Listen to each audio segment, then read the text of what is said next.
2020-21ನೇ ಸಾಲಿನಿಂದ ಇಲ್ಲಿವರೆಗೂ ಕೂಡ ನೆರೆ ಅಂತ ಪ್ರಕೃತಿ ವಿಕೋಪಕ್ಕೆ ಸಾಕಷ್ಟು ಈ ರಾಜ್ಯದ ಸಾವಿರಾರು ಮನೆಗಳನ್ನ ಜನಸಾಮಾನ್ಯರು ಕಳ್ಕೊಂಡಿದ್ರು. ಆ ಸಂದರ್ಭದಲ್ಲಿ ಆಯಾ ಕಾಲಮಾನಕ್ಕೆ ತಕ್ಕಂತೆ ಸರ್ಕಾರ ಮಾರ್ಗಸೂಚಿಗಳನ್ನ ಬಿಡುಗಡೆ ಮಾಡಿ ಆ ಪ್ರಕಾರ ಪರಿಹಾರ ಕಾರ್ಯಗಳನ್ನ ಮಾಡ್ತಾ ಇತ್ತು. ಈ ಹಿಂದಿನ ಸರ್ಕಾರ 2021-22ನೇ ಸಾಲಿನಿಂದ ಈ ಪ್ರಕೃತಿ ವಿಕೋಪದಲ್ಲಿ ಕಳ್ಕೊಂಡಂತ ಮನೆಗಳಿಗೆ ಪೂರ್ತಿ ಹಾನಿಯಾದ್ರೆ 5 ಲಕ್ಷ ಪರಿಹಾರವನ್ನ ಘೋಷಣೆ ಮಾಡಿತ್ತು. ಆ ಪ್ರಕಾರ ಪರಿಹಾರ ಕಂತು 5 ಕಂತುಗಳಲ್ಲಿ ಪರಿಹಾರಗಳನ್ನು ಕೊಡ್ತಾ ಇತ್ತು. ಸರ್ಕಾರ ಬಂದಾಗಿನಿಂದ ಆ ಪರಿಹಾರದ ಹಣ 2 ಕಂತು 3 ಕಂತಿನ ನಂತರ ನಿಂತು ಹೋಗಿದೆ.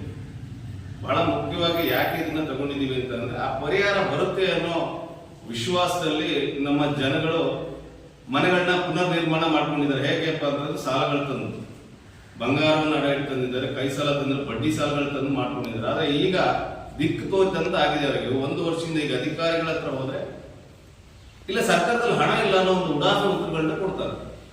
ಹಾಗಾಗಿ ಮಾನ್ಯ ಶಾಸಕರು ಮತ್ತೆ ಇದಕ್ಕೆ ಸಂಬಂಧಪಟ್ಟಂತ ಎಲ್ಲ ಅಧಿಕಾರಿಗಳು ಈ ಕೂಡಲೇ ಈ ಪರಿಹಾರವನ್ನ ಬಿಡುಗಡೆ ಮಾಡಲಿಕ್ಕೆ, ಅಂದ್ರೆ ಹಿಂದಿನ ಸರ್ಕಾರ ಏನ್ ಘೋಷಣೆ ಮಾಡಿತ್ತು ಆ ಪರಿಹಾರವನ್ನು ಬಿಡುಗಡೆ ಮಾಡಲಿಕ್ಕೆ ಸೂಕ್ತ ಕ್ರಮ ವಹಿಸಬೇಕು. ಮಾನ್ಯ ಜಿಲ್ಲಾಧಿಕಾರಿಗಳು ಕೂಡ ಸರ್ಕಾರದ ಗಮನಕ್ಕೆ ಈ ಕೂಡಲೇ ತರಬೇಕು ಈ ವಿಚಾರವನ್ನ ಅಂತ ಹೇಳಿ. ಇಲ್ಲ ಅಂತ ಅಂದ್ರೆ ಬಹುಶಃ ನಾವು ಸರ್ಕಾರ ದಿವಾಳಿ ಆಗಿದೆ ಅನ್ನೋದನ್ನ ಅನ್ನುವಂತ ಒಂದು ವಿಚಾರ ಇಟ್ಕೊಂಡು ಹೋರಾಟ ಮಾಡಬೇಕಾಗ್ತದೆ. ಅಂದ್ರೆ ಅನಿವಾರ್ಯ ಅದು. ಯಾಕಂದ್ರೆ ಅವ್ರ ಪರಿಸ್ಥಿತಿ ನೋಡಿದ್ರೆ ಇವ್ರು ಕೊಟ್ಟಂತ ಹಣಕ್ಕಿಂತ ಹೆಚ್ಚು ಬಡ್ಡಿ ಆಗ್ತಾ ಇದೆ. ಹಾಗಾಗಿ ದಯವಿಟ್ಟು ಈ ವಿಚಾರದಲ್ಲಿ ನಮ್ಮ ಜನಪ್ರತಿನಿಧಿಗಳು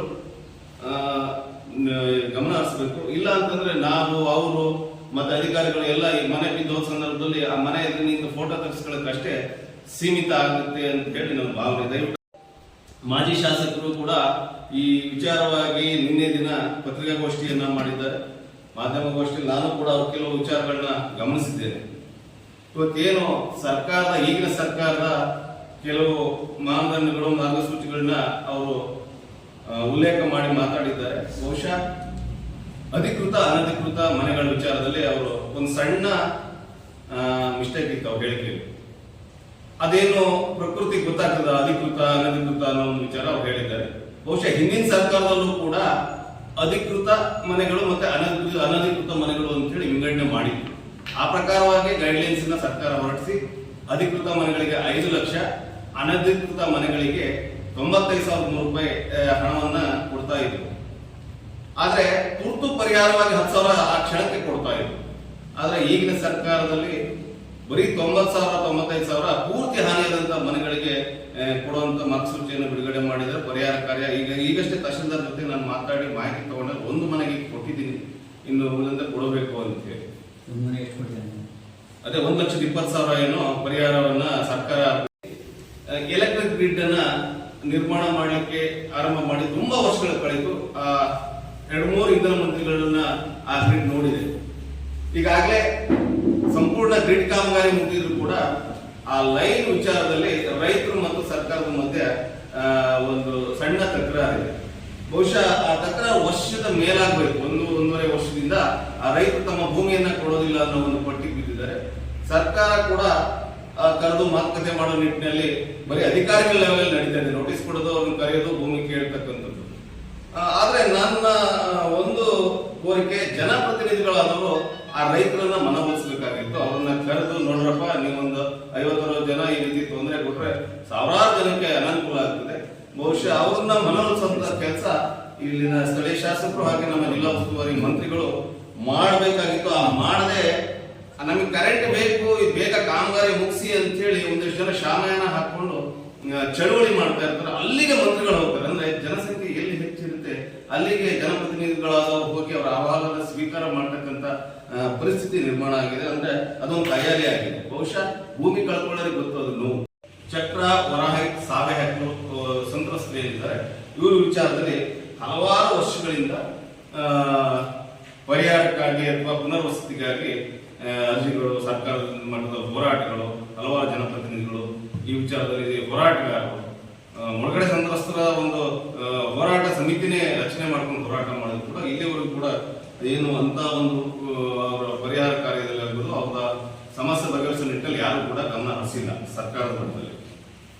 ಇವತ್ತು ಇತ್ತೀಚಿನ ದಿನಗಳಲ್ಲಿ ರೈತರನ್ನ ಅಥವಾ ಆ ಸಂತ್ರಸ್ತರನ್ನ ಬಳಕೆ ಮಾಡ್ಕೊಂಡು ರಾಜಕಾರಣ ಮಾಡ್ತಕ್ಕಂಥ ರಾಜಕಾರಣಿಗಳ ಸಂಖ್ಯೆನೇ ಜಾಸ್ತಿ ಆಗಿರೋದ್ರಿಂದ ಶರಾವತಿ ಸಂತ್ರಸ್ತರ ಹೋರಾಟ ಸಮಿತಿ ಅಂತ ಹೇಳಿ ಶಿವಮೊಗ್ಗದಲ್ಲಿದ್ದಾಗ ಅದನ್ನ ಬಹಳಷ್ಟು ಹೋರಾಟ ಮಾಡಿ ಒಂದು ಟಾಸ್ಕ್ ಫೋರ್ಸ್ ರಚನೆಗೆ ಸರ್ಕಾರದ ಮಟ್ಟದಲ್ಲಿ ಬಹಳ ಒತ್ತಡ ಹಾಕಿದ್ವಿ. ನಾವು ಕೂಡ ಅದರಲ್ಲಿದ್ವಿ. ನಾನು ಕೂಡ ನೇರವಾಗಿ ಮುಖ್ಯಮಂತ್ರಿಗಳನ್ನೇ ಭೇಟಿಯಾಗಿ ಟಾಸ್ಕ್ ಫೋರ್ಸ್ ರಚನೆ ಆಗಬೇಕು ಅಂತ ಹೇಳಿ ಆ ಪ್ರಕಾರ ಮಾರ್ಚ್ 7ನೇ ತಾರೀಕು 2024 ಇಸ್ವಿ ಅಂದ್ರೆ ಈ ವರ್ಷ ಮಾರ್ಚ್ 7ನೇ ತಾರೀಕಿಗೆ ಶಿವಮೊಗ್ಗ ಜಿಲ್ಲಾಧಿಕಾರಿಯಿಂದ ಟಾಸ್ಕ್ ಫೋರ್ಸ್ ರಚನೆಗೆ ಪ್ರಪೋಸಲ್ ಸರ್ಕಾರಕ್ಕೆ ಹೋಗ್ತದೆ.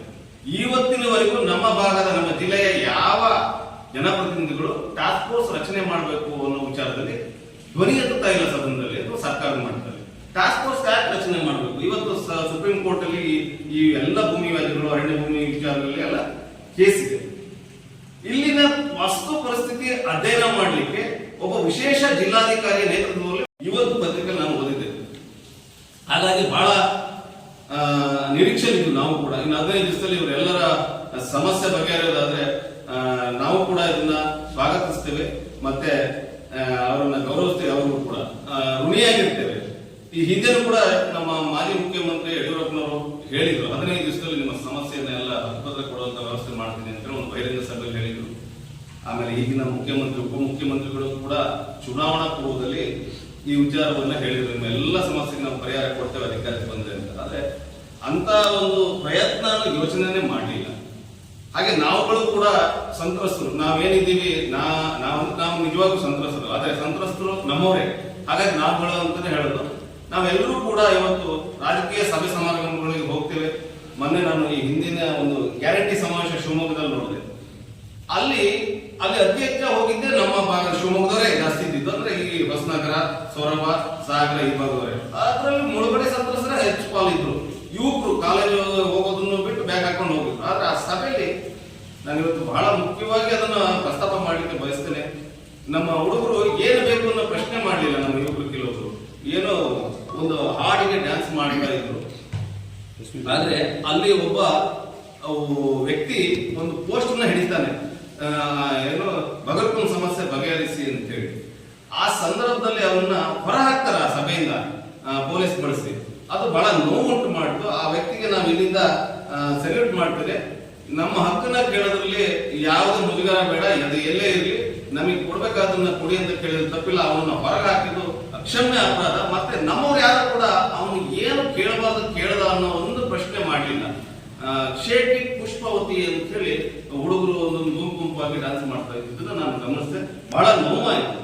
ಆ ವಿಚಾರದಲ್ಲಿ ಸಭೆಯಲ್ಲಿ ಹೇಳಿದ ಪ್ರಕಾರ 15 ದಿವಸದಲ್ಲಿ ನಾವು ಕಾಯ್ತೇವೆ. ಆ ನಂತರ ಈ ವಿಚಾರವಾಗಿ ಎಲ್ಲ ಪಕ್ಷದ ಎಲ್ಲ ಶರಾವತಿ ಸಂತ್ರಸ್ತರ ಮುಖಂಡರುಗಳನ್ನ ಸಭೆ ಕರೀತೇವೆ, ಇಲ್ಲೇ ಕರೀತೇವೆ ಸಾಗರದಲ್ಲಿ. ಜಿಲ್ಲಾ ಮಟ್ಟದಲ್ಲಿ ಬಹಳ ದೊಡ್ಡ ಹೋರಾಟವನ್ನ ರೂಪಿಸ್ತಕ್ಕಂತ ಯೋಚನೆಯನ್ನು ಮಾಡ್ತಾ ಇರ್ತೇವೆ. ಹಾಗೆ ಸರ್ಕಾರ ಇವತ್ತು ನಮ್ಮ ಸೈದೂರು ತಡಗಳ್ಳೆ ಭಾಗದಲ್ಲಿ ನಮ್ಮ ಪೂರ್ವಜರ ಕಾಲದಿಂದನೂ ಅದು ಒಂದು ಕನ್ನಿಹೊಳೆ ಅಂತೇಳಿ ಸೈದೂರು ಅದು ಮುಳುಗಡೆ ಆಗ್ತದೆ. ಅಲ್ಲಿ ಒಂದು ಸೇತುವೆ ಇದೆ, ಅದು ಒಂದು 50-60 ವರ್ಷದ ಸೇತುವೆ. ಆ ಸೇತುವೆ ಮೇಲೆ ನೀರು ಹೋಗ್ತದೆ, ಮುಳುಗಡೆ ಆಗ್ತದೆ. ಆ ಭಾಗದ ಜನ ಈ ಕಡೆ ಹೋಗಕ್ಕಾಗಲ್ಲ, ಈ ಭಾಗದ ಜನ ಆ ಕಡೆ ಹೋಗಕ್ಕಾಗಲ್ಲ.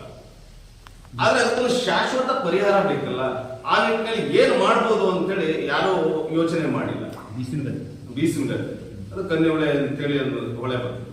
ಬಹುಶಃ ನಾನು ಮೊನ್ನೆ ವೀಕ್ಷಣೆ ಮಾಡೋಣ ಅಂತ ಹೋಗ್ತಾ ಇದ್ದಂತ ಸಂದರ್ಭದಲ್ಲಿ ಮಂತ್ರಿಗಳು ವೀಕ್ಷಣೆ ಮಾಡಿ ಬರ್ತಾ ಇದ್ರು. ಆಲ್ರೆಡಿ ಹತ್ರ ಬಹಳಷ್ಟು ಸಂಖ್ಯೆಯಲ್ಲಿ ವೆಹಿಕಲ್ಗಳು ಜನ ಎಲ್ಲ ಇದ್ದ ನೋಡಿ ನಾನು ಪೊಲೀಸ್ ವೆಹಿಕಲ್ ಇತ್ತು, ಏನೋ ಒಂದು ಅಪಘಾತ ಆಗಿದೆ ಏನೋ ಅಂತ ಹೇಳಿ ಭಾವಿಸ್ಕೊಂಡು ನಾವು ಕೂಡ ಹೋಗ್ತೀವಿ, ಮಕ್ಕಳನ್ನೆಲ್ಲ ಕರ್ಕೊಂಡು ಹೋಗಿದ್ದೇವೆ ನಾನು ಒಂದ್ಸರಿ. ಈ ಬಾರಿ ನಮ್ಮ ಪದಾಧಿಕಾರಿಗಳು ನಾವೆಲ್ಲ ಹೋಗಿದ್ವಿ. ಈ ಬಾರಿ ನಿಜವಾಗ್ಲೂ ಅಲ್ಲಿ ಸಮಸ್ಯೆ ಅರಿಯಕ್ಕೆ ಹೋಗಿದ್ವಿ. ಹಿಂದೆಲ್ಲ ನಾವು ಪ್ರವಾಸಕ್ಕೆ ಹೋದಂಗೆ ಹೋಗ್ತಿದ್ವಿ ಖುಷಿಗೆ ನೋಡ್ಲಿಕ್ಕೆ. ಆದ್ರೆ ಇವರು ಕೂಡ ಪ್ರವಾಸಕ್ಕೆ ಬಂದಾಗಲೇ ಬಂದು ಹೋಗ್ತಾರೆ. ಪ್ರತಿ ವರ್ಷನೂ ಬರ್ತಾರೆ. ಅದು ಬದಲಾವಣೆ ಮತ್ತೆ ನಾನು ಮುಂದೆ ಏನು ಮಾಡ್ತೀನಿ ಅನ್ನೋ ಯೋಚನೆ ಅಥವಾ ಅವರ ತಲೆಯಲ್ಲಿರ್ತಕ್ಕಂಥ ಯೋಜನೆಯನ್ನು ಏನಾದರೂ ಹೊರಗೆ ಹಾಕ್ಬೇಕು. ಹೀಗೆ ಮಾಡ್ಬೋದಾ, ಇದಕ್ಕೆ ಭವಿಷ್ಯದಲ್ಲಿ ಮಾಡ್ಬೋದು ಒಂದು ಯೋಜನೆಯನ್ನು ತಯಾರು ಮಾಡ್ಬೇಕಾಗ್ತದೆ. ಅದು ಮಾಡದೇ ಇದ್ರೆ ನಾನು ವೀಕ್ಷಣೆ ಮಾಡಿದ್ದು, ಒಬ್ಬ ಮಂತ್ರಿಯಾಗಿ ಅವರು ವೀಕ್ಷಣೆ ಮಾಡಿದ್ದು ಎರಡು ಸರಿಸಮ ಅಂತ ಹೇಳಿ ನಾನು ಇಲ್ಲಿ ನಿಮ್ಮ ಮುಖಾಂತರ ಅವರಿಗೆ ಹೇಳಿಕೆ ಬಯಸ್ತೇನೆ. ಅಂದ್ರೆ ನಾನೊಬ್ಬ ಜನಸಾಮಾನ್ಯನಾಗಿ ನನ್ನ ವೀಕ್ಷಣೆನೂ ಒಬ್ಬ ಮಂತ್ರಿಯ ವೀಕ್ಷಣೆನೂ ಎರಡೂ ಒಂದೇ ಆಗ್ತದೆ. ಯಾಕಂತಂದ್ರೆ ಜನ ರೋಸ್ ಹೋಗಿದ್ದಾರೆ, ಇವ್ರು ಯಾಕಾದ್ರೂ ಬರ್ತಾರಪ್ಪ, ಅವ್ರು ಬಂದಾಗೆಲ್ಲ ಇರಾವರಿ ಅಧಿಕಾರಿಗಳು ರಸ್ತೆಲ್ಲ ಜಾಮ್ ಆಗ್ತಿದ್ದಾರೆ ಅಲ್ಲಿ. ಅಂದ್ರೆ ಅವ್ರು ಬರೋದ್ರಿಂದ ಯಾವುದೇ ಪರಿಹಾರ ಆಗದಿದ್ರೆ ಅವ್ರು ಬರೋದು ಅನಾವಶ್ಯಕ ಅಲ್ಲಿ. ಅವಶ್ಯಕತೆ ಇರೋದಿಲ್ಲ. ಆ ನಂತರ ನಮ್ಮ ಶಾಸಕರು, ನಮ್ಮ ಸಾಗರ ಕ್ಷೇತ್ರದ ಶಾಸಕರು ಅವರು ಬೇರೆ